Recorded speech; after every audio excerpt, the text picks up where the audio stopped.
All right, guys.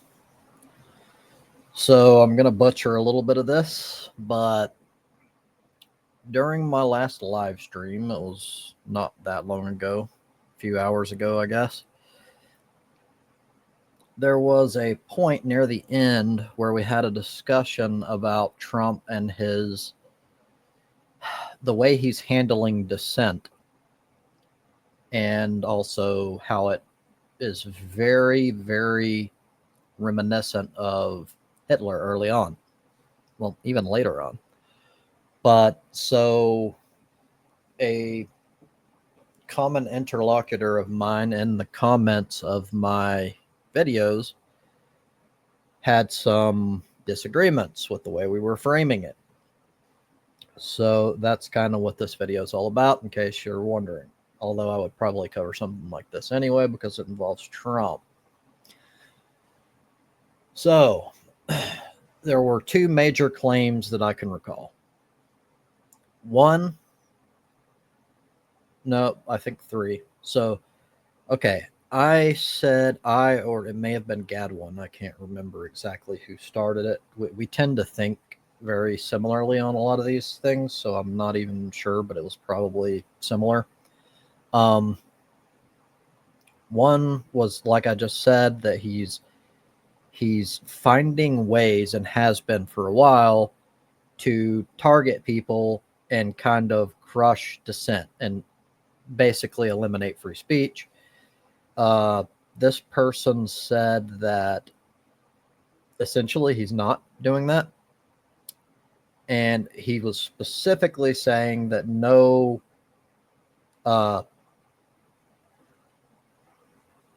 one was arrested because of their views or due to like free speech views type things. And so that was one. And then I believe I replied that for the sake of argument, even if no one was even arrested, if there is anything, and I mean anything done that can be considered retaliatory in nature for peaceful protesters speaking their mind, it is against freedom of speech, period. I don't think anything was said regarding that specific comment, but the other thing is I was bringing up examples that I could think of offhand.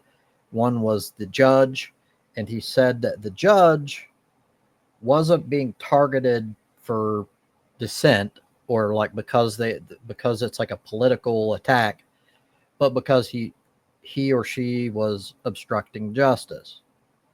So we're going to look into these claims. So first, we're going to do a kind of generic. Well, let me see how long these are. Yeah, this is going to take a little bit of time. I might jump around. We'll see how it goes.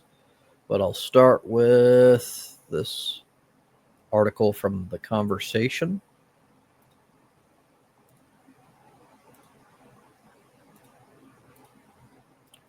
Trump's aggressive actions against free speech speak a lot louder than his words defending it. Harvard University took the extraordinary step of suing the Trump administration on April 21st, 2025, claiming that the pressure campaign mounted on the school by the president and the cabinet to force viewpoint diversity on campus violated the Constitution's guarantees of free speech. And that is true. Any sort of pressure, any sort of like coercion or push toward a certain direction due to free speech goes against free speech, period. Like, it's obvious. So defendants' actions are unlawful, Harvard's lawsuit states. The First Amendment does not permit the government to interfere with private actors' speech to advance its own vision of ideological balance, which is exactly what's happening. Yet in his first term, President Donald J. Trump declared that free speech mattered. Trump issued the executive order restoring free speech and ending federal censorship on March 21st, 2019.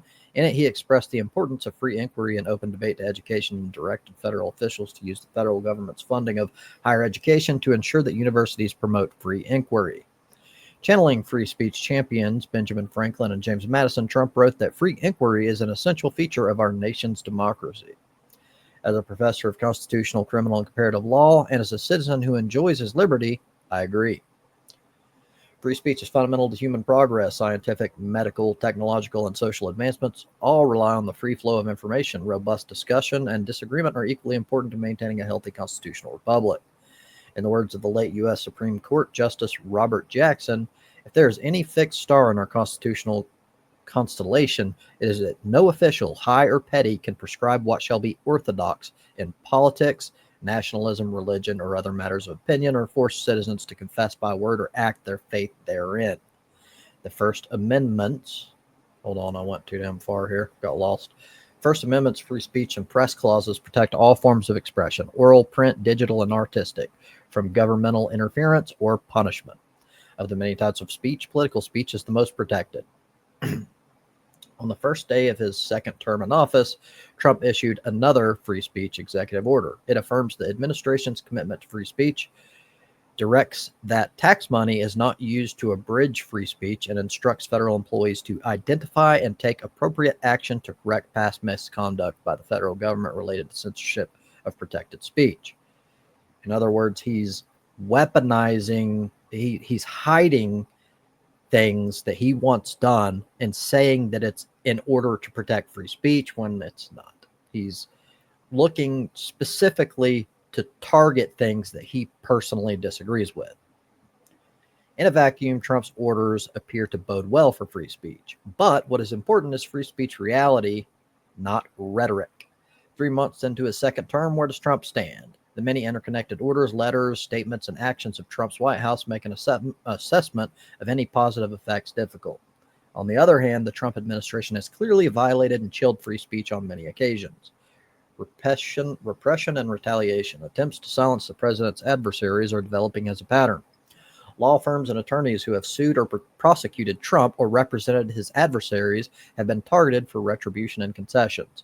It began with an executive order on March 6, 2025, directed at the U.S.-based global law firm Perkins Coie, which had once represented Trump's opponent in the 2016 presidential race, Hillary Clinton.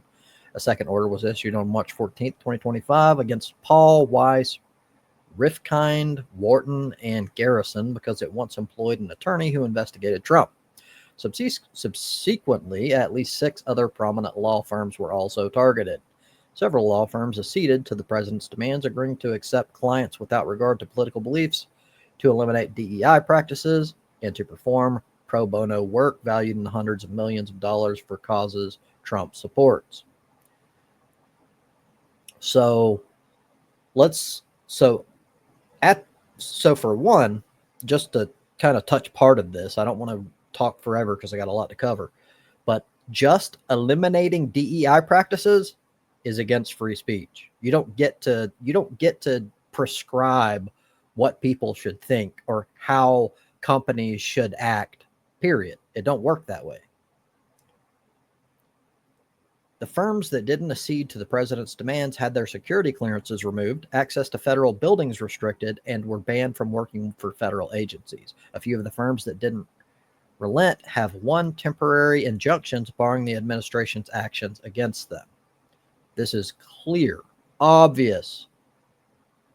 Like he's attacking and retaliating against anyone who was against him in the past in any way. I've got a new foster cat, and he is very antsy around Bagheera, so I have to watch them. Anyway, yeah, he's both obviously being retaliatory against people just for his personal shit, which is obviously against free speech. We're going to get into the press in a moment. Let's just continue for now. The nonpartisan free speech advocacy organization Foundation for Individual Rights and Expression decried the orders as threatening the foundations of justice and free speech. In one of several challenges to these orders, U.S. District Judge Beryl Howell wrote on March 12, 2025, that Trump's order appeared motivated by retaliatory animus and concluded that it runs head-on into the wall of First Amendment protections. 2 other federal courts reached similar conclusions. In the first 3 months of his second term, Trump withdrew Secret Service protection of several prominent critics who were former federal government officials, including John Bolton, the former Trump National Security Advisor. Calm down, Ron. Former Secretary of State Mike Pompeo, his top aide, Brian Hook, and former high-level health official Anthony Fauci also lost their security protection. It is hard to imagine that these decisions won't have a profoundly chilling effect on potential critics of the president, especially since the revocations were publicly announced and each individual has been the subject of credible threats resulting from their government service. Starting the press. A similar pattern exists for journalists, where Trump is using his power to punish organizations whose reporting he doesn't like. Doesn't this sound a lot like Putin? Because it is a lot like Putin. AP journalists were banned from the White House and Air Force One on February 11, 2025 for refusing to refer to the Gulf of Mexico as the Gulf of America, the new name Trump had ordered for the body of water. On April 9, 2025, this ban was found to violate the First Amendment by a judge nominated by Trump during his first term. Many of these judges were nominated by Trump. Let's not pretend that this is a partisan thing, that it's like the Democrats like going on a witch hunt. No. Trump is just obviously violating the fucking Constitution. It's illegal. Denouncing CNN and MSNBC as illegal and claiming they are paid political operatives, Trump suggested they should be investigated during a speech in the U.S. Department of Justice. No evidence. Trump effectively closed Voice of America after 83 years of continuous broadcasting for being anti-Trump and radical in its views. Anti-free speech? No evidence. By charter, the broadcaster represents America, not any single segment of American society, with accurate, objective, and comprehensive news and a balanced and comprehensive projection of significant American thought and institutions through television, radio, internet, social media, and satellite broadcast to peoples around the world. The Federal Communications Commission has initiated regulatory actions against the licenses of several television stations for broadcasts that have been accused by the president of being anti-Trump or biased in favor of Kamala Harris. Anti-free speech? No fucking evidence. Early in the process, the outcomes of these actions are to be determined. Pressuring universities and students. Other administration actions, I believe, raise serious free speech issues. Harvard isn't the only university feeling pressure. The administration is threatening to withhold federal money from universities as a way to coerce many of them to comply with administration policies in ways that implicate free speech and in some instances violate legal processes for the withholding of federal support. Some of the Trump administration's recent immigration enforcement efforts have targeted international students who are in the U.S. lawfully, but who participated in Palestinian rights protests and disagreed with Israel's actions during the war in Gaza. The administration claims that some students whose visas have been revoked were either Hamas supporters or violated criminal laws. One, on violated criminal laws, no evidence. None for any of them. They provided zero evidence, and that is their job.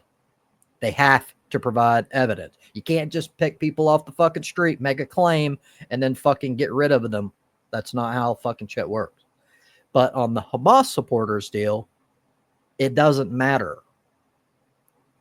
Being a supporter of Hamas does not like invalidate your right to free speech. It does not matter. If you're going to make a claim that it's like supporting terrorism, which by the way is a flimsy fucking argument because it's been used historically to target people who aren't terrorists just because the United States or whoever's in control of the executive branch at the time had a problem with them.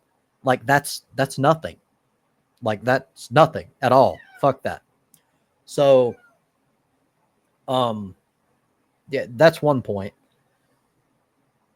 Where was I going with that? This cat is messing my brain up. So, calm down, Ron. Butthole.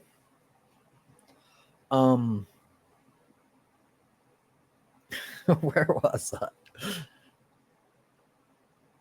Hamas.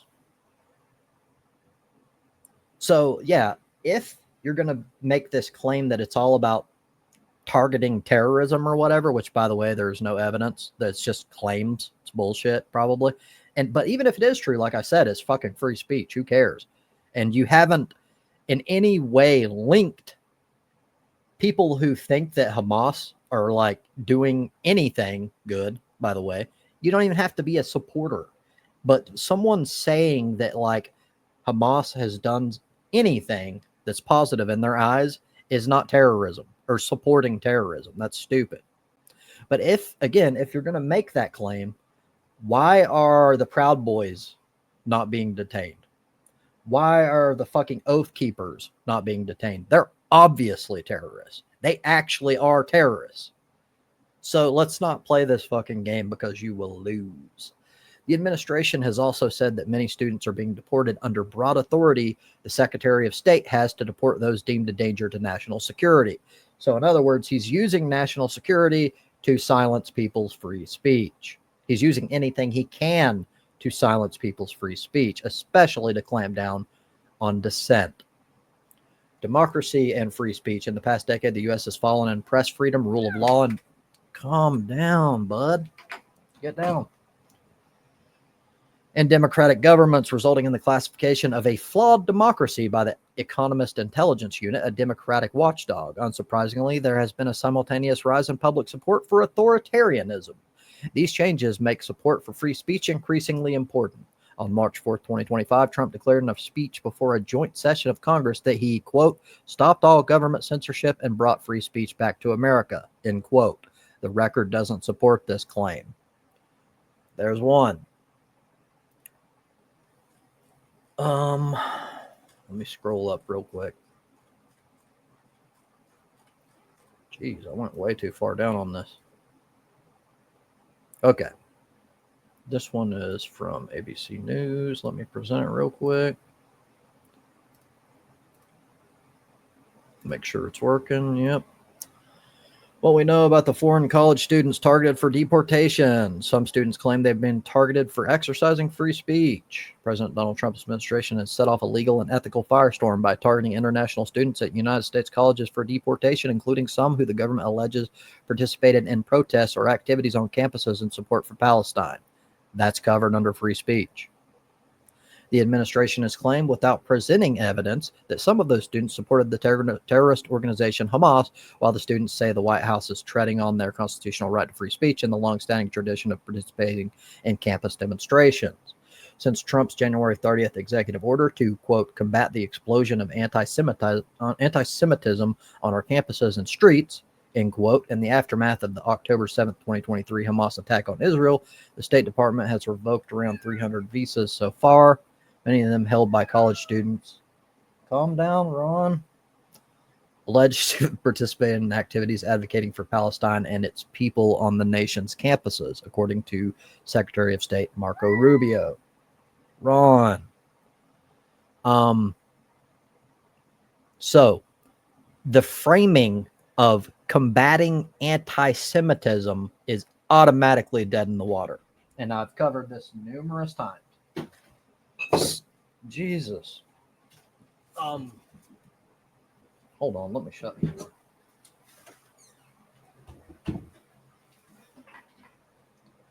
Hopefully that'll work for now. Where was I? Yes, anti-Semitism. This has been a common tactic. Israel uses it, and now Trump is trying to use it in order to crack down on dissent. And it overlaps because people who tend to have what's the word? Criticism of Israel tend not to be fans of Trump. So it's very fucking obvious what he's doing. Also, he gets fucking bribes from Israel in the forms of AIPAC. So it's just more of the same. We're fucking used to it at this point. But he's going a step further because he's claiming that people that are simply wanting to make a stand against the fucking obvious genocide in Gaza, he's trying to link that to anti-Semitism, which is fucking stupid. There's no connection there.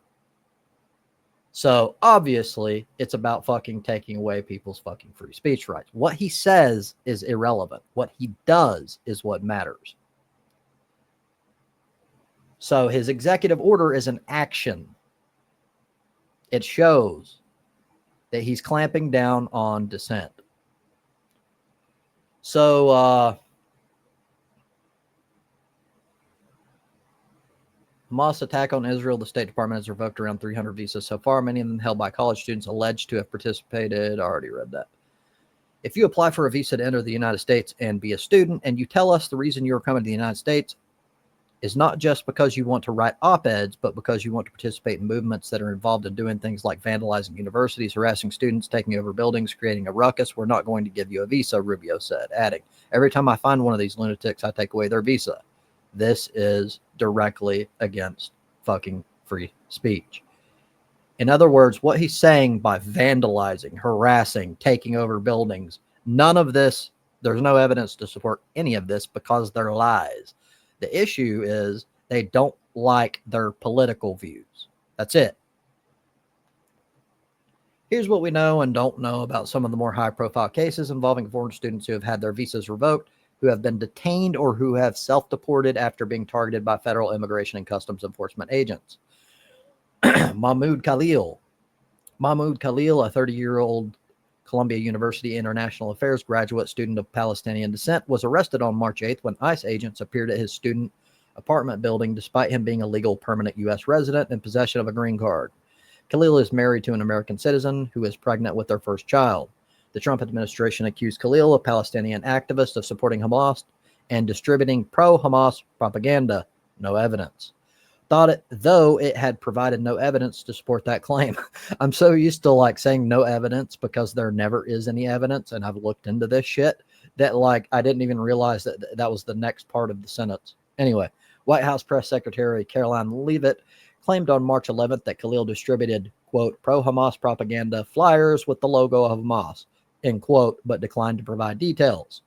Even if it was true, that goes against the fucking it goes against free speech. You don't get to decide that if he like pulled up a fucking Hamas deal, that's bullshit. That's fucking using it's what I said before. They're using the concept of terrorism and weaponizing it to crush dissent.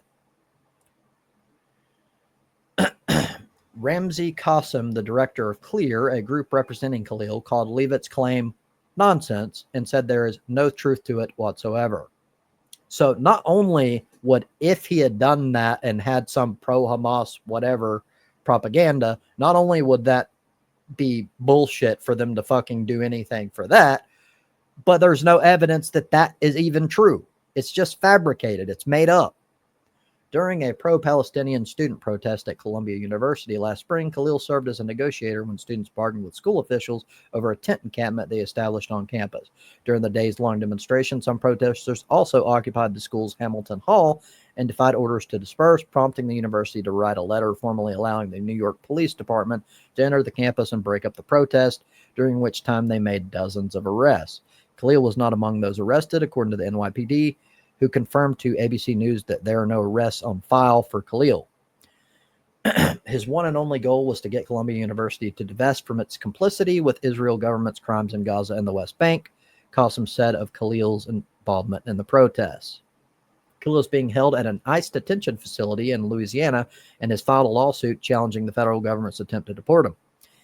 He has not been charged with a crime, although the government alleges he intentionally misrepresented information on his green card application and therefore is inadmissible to the United States. Of course, they never provide evidence because they're lying. According to recent court filings, the Trump administration said Khalil failed to disclose when applying for his green card last year that his employment by the Syria office at the British Embassy in Beirut went beyond 2022 and that he was a political affairs officer for the United Nations Relief and Works Agency for Palestine refugees from June to November 2023. Who gives a shit? That's not relevant to anything. In arresting Khalil, the government invoked a rarely used provision of immigration law that they said allows the Secretary of State to revoke the legal status of people whose presence in the country could have, quote, adverse foreign policy consequences. That's vague as shit, and it's being used on purpose. Obviously, they're attacking free speech. Shouldn't even need to say this. In a letter he released from the detention facility in which he's being held, Khalil described himself as a, quote, political prisoner. Correct. That's exactly what he is. My arrest was a direct consequence of exercising my right to free speech as I advocated for a free Palestine and an end to the genocide in Gaza, which resumed in full force Monday night, Khalil wrote in the March 18th letter, referring to the renewed attacks on Gaza after the collapse of the ceasefire. Federal judge in New Jersey on April 2nd retained Khalil's case, rejecting the government's request to move it to Louisiana or dismiss it altogether. The opinion, unless appealed by the government, would clear the way for the judge to decide the more substantive issues of Khalil's continued confinement. Khalil is scheduled to appear before an immigration judge for a removal hearing on April 8th. Ranjani Srinivasan, probably mispronounced that, probably will continue to do so sorry about that. An urban planning doctoral student at Columbia University, Ranjani Srinivasan, a citizen of India who was in the country on an F1 student visa, used the U.S. Customs and Border Protection Home app to self-deport on March 11th, according to Department of Homeland Security Secretary Kristi Noem. Srinivasan was involved in activities supporting Hamas, a terrorist organization, Noem said in a March 14th statement, which did not include evidence to support the allegation against Srinivasan, probably because it's a lie. It always is with these fuckers. I'm not a terrorist sympathizer, so I just kind of find it absurd, Srinivasan said during a CBC interview March 19th. I'm a PhD student who actually rarely left the office because I was busy working on grading my students' papers. In a March 22nd statement, the group Student Workers of Columbia, of which Srinivasan is a member, the union confirmed in response to an ABC News request for comment, said Srinivasan was notified on March 6th that her student visa had been revoked and that on March 8th, ICE agents went to her Columbia housing apartment seeking entry, allegedly without a warrant, but did not arrest or detain anyone. Srinivasan was subsequently informed by the university's International Students and Scholars Office that she was being disenrolled by the university in order to vacate her student housing, according to the Student Workers of Columbia statement. With no housing or visa and a continued stream of threats from ICE to detain her, Ranjani made the difficult decision to leave the country for Canada, according to the statement. Srinivasan has not been charged with a crime. The Student Workers of Columbia has been circulating a petition asking Columbia to re-enroll Srinivasan and for the government to reinstate her visa. See, this is the whole deal. Even if they don't directly get people, they're doing this shit to intimidate and bully so that people will leave on their own, which is why I disagree with what she did there. I understand that it was fear-based, but still, they have nothing. There's no evidence for any of their shit. They're just trying to fucking crush dissent. Like I said, this has a chilling effect on free speech. Obviously. That's the whole point. Laqua Cordia, a Palestinian from the West Bank, Laqua Cordia was arrested on March 13th by the Department of Homeland Security. According to DHS, Cordia was arrested for allegedly overstaying her expired visa, which the agency said terminated on January 26, 2022. In March 14th statement, DHS said that Cordia's student visa was terminated for lack of class attendance. Remember, the defense has its own star witness who's waiting in the wings. Do you solemnly state the testimony? It's the tale of two killers, one for the defense, one for the prosecution. And Monica's freedom may depend on which one of those two men. I shut the ad down, but it's still fucking playing. Annoying. Hold on.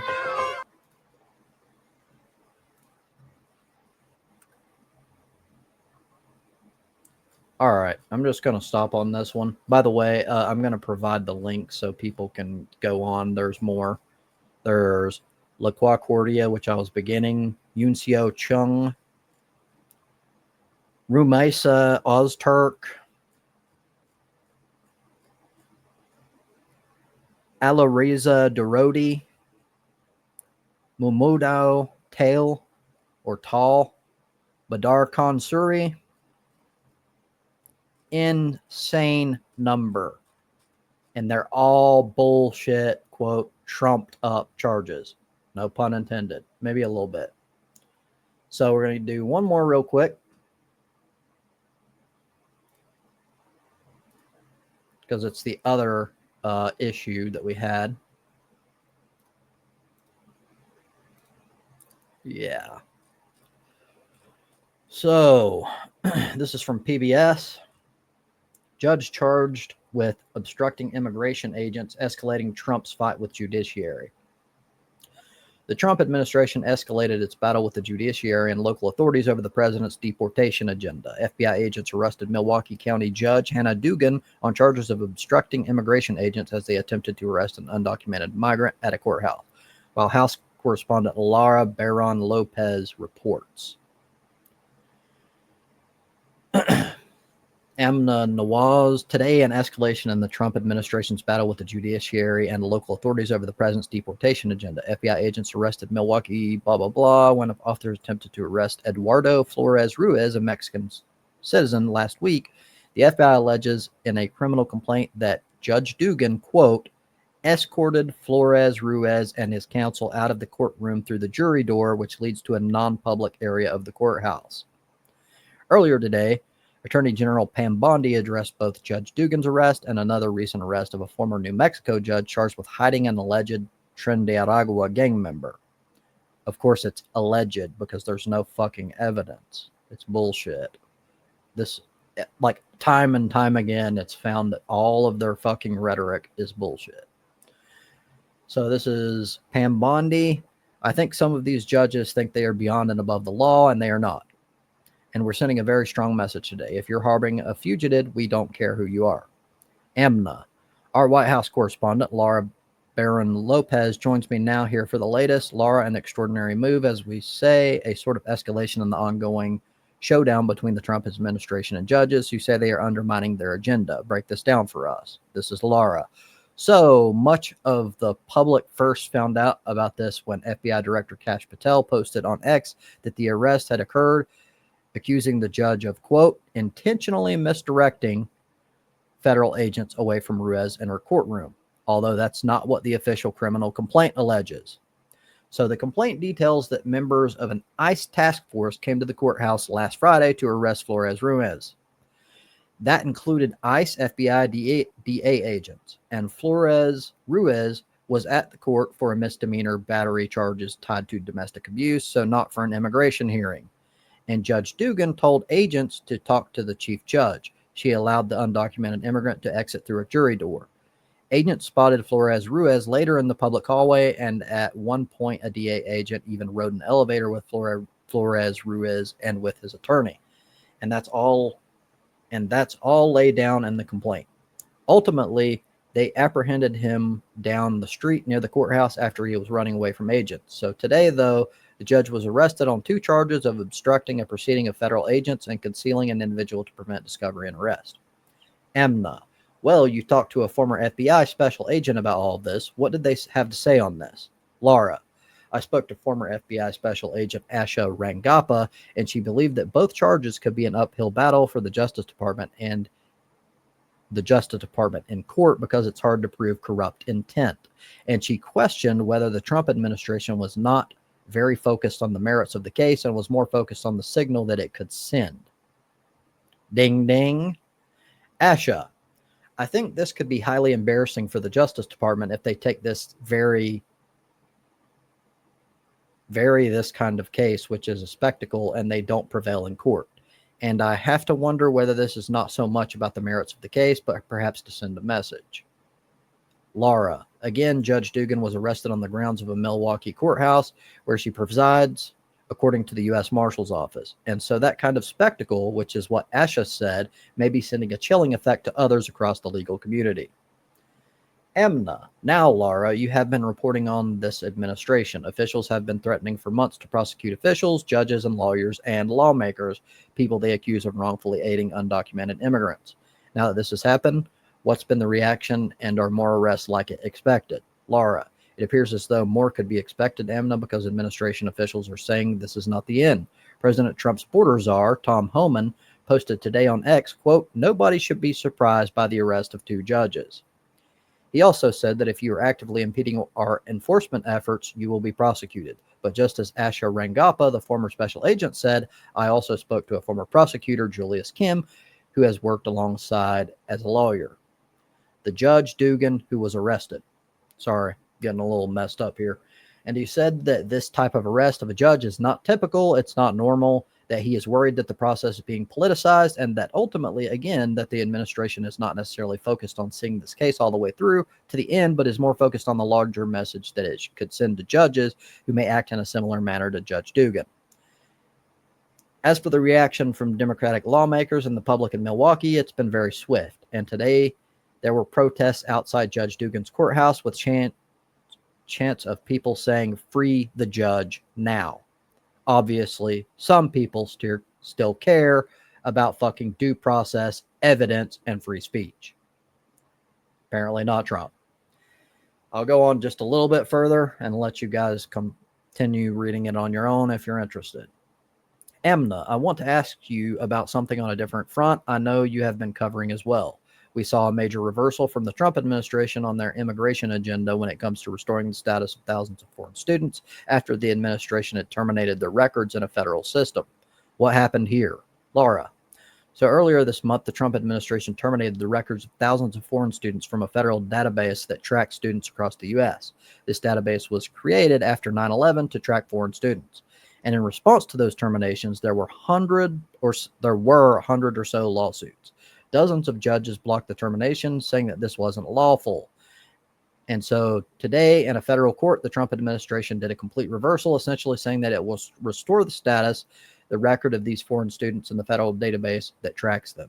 Now, the DHS said that they have not necessarily reversed course on a single visa revocation, but this is a key important status for students to have, and it affected some 4,000 foreign students. Amna, what are the experts telling you the impact could be here? Laura, so even though their status is being restored in a court hearing today, the administration said that ICE is still developing a policy that could provide a framework for these record terminations of students in the future. And I spoke to Charles Cuck. He is an immigration attorney that says that the impact of these record terminations is potentially irrevocable. So we're kind of digging into more shit, but let's go ahead and stop this here. He has detained, arrested U.S. citizens. The evidence is clear. Actually, several of them, mainly students that he claims are somehow linked to Hamas or Hamas support. No evidence, zero evidence. In other words, it's bullshit. So the claim that he has not arrested U.S. citizens is incorrect. I can't even remember all of this. I've covered a lot of shit here. I'm going to have to end this soon. But I already covered that mainly. I did two basically on the deportations and the college students, and then one on the judge. Yeah. So the judge, the claim was that the judge wasn't targeted for dissent, but the judge was targeted because she was obstructing justice. There's absolutely zero evidence. Trump hasn't even tried to present evidence that is indeed what the judge was doing. In other words, he's clamping down on dissent. Clear as day. It does not take a rocket scientist to figure this shit out. There's a pattern here. Unless you are in MAGA, I can't take, if you're in MAGA, your brain is going to do whatever it takes, mental gymnastics, to defend Trump. If you're not, and you don't see that he's obviously attacking free speech and clamping down on dissent because he's essentially a dictator. That's how he views himself. And he thinks that he can do whatever the fuck he wants. And he's just attacking people just in retaliation and crap. If you can't see that and you're not pro-MAGA, you're mentally handicapped. I mean, that's all I can tell you. Thank you for your time.